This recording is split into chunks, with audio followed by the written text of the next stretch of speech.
Halo guys, naik motor siang hari di Gang Nangka, Kota Matang Siantar ya. Di Gang Nangka, Kota Matang Siantar. Kita ini masuk dari Jalan Farel Pasaribu ya teman-teman. Ya, kita bisa lihat suasana rumah yang ada di Gang Nangka, Kota Pematang Siantar ya. Kita bisa lihat jalan-jalannya ini bagaimana bagusnya, rumah-rumahnya bagus. Halo Dek. Sebelah kiri ini perumahan, rumah-rumah semua. Sebelah kanan ini tembok ya. Nah, bisa kita lihat ini jalannya ini bagus-bagus. Tidak ada satupun nampak lubangnya. Cuma di kanan sedikit aja ada tumpukan tanah sedikit. Ya, di jalannya cukup pendek ya, yang di Gang Nangka Kota Matang Siantar. Karena pendek, kita putar arah aja lagi ya.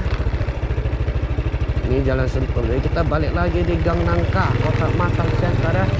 Nih, kita masuk lagi di Gang Nangka Kota Matang Siantar ya. Kita lihat sekali lagi rumah-rumah yang ada di Gang Nangka Kota Matang Siantar. Jalannya nih bagus-bagus, rumahnya bagus-bagus semua ya teman-teman. Jadi bagi yang belum pernah melihat Gang Nangka Kota Matang Siantar seperti gimana, saatnya sekarang kalian melihatnya.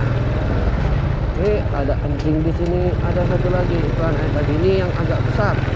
Apakah saya aman? Oh, aman sekali, tidak dikejarnya. Memang anjing ada di Gang Nangka ini baik-baik ya teman-teman. Oke, terima kasih semuanya yang sudah menonton di video ini.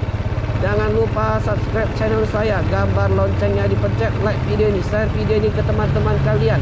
Yang mau request jalan apa juga boleh, tulis di kolom komentar, nanti pasti saya buatkan. Oke, terima kasih, sampai jumpa di video selanjutnya.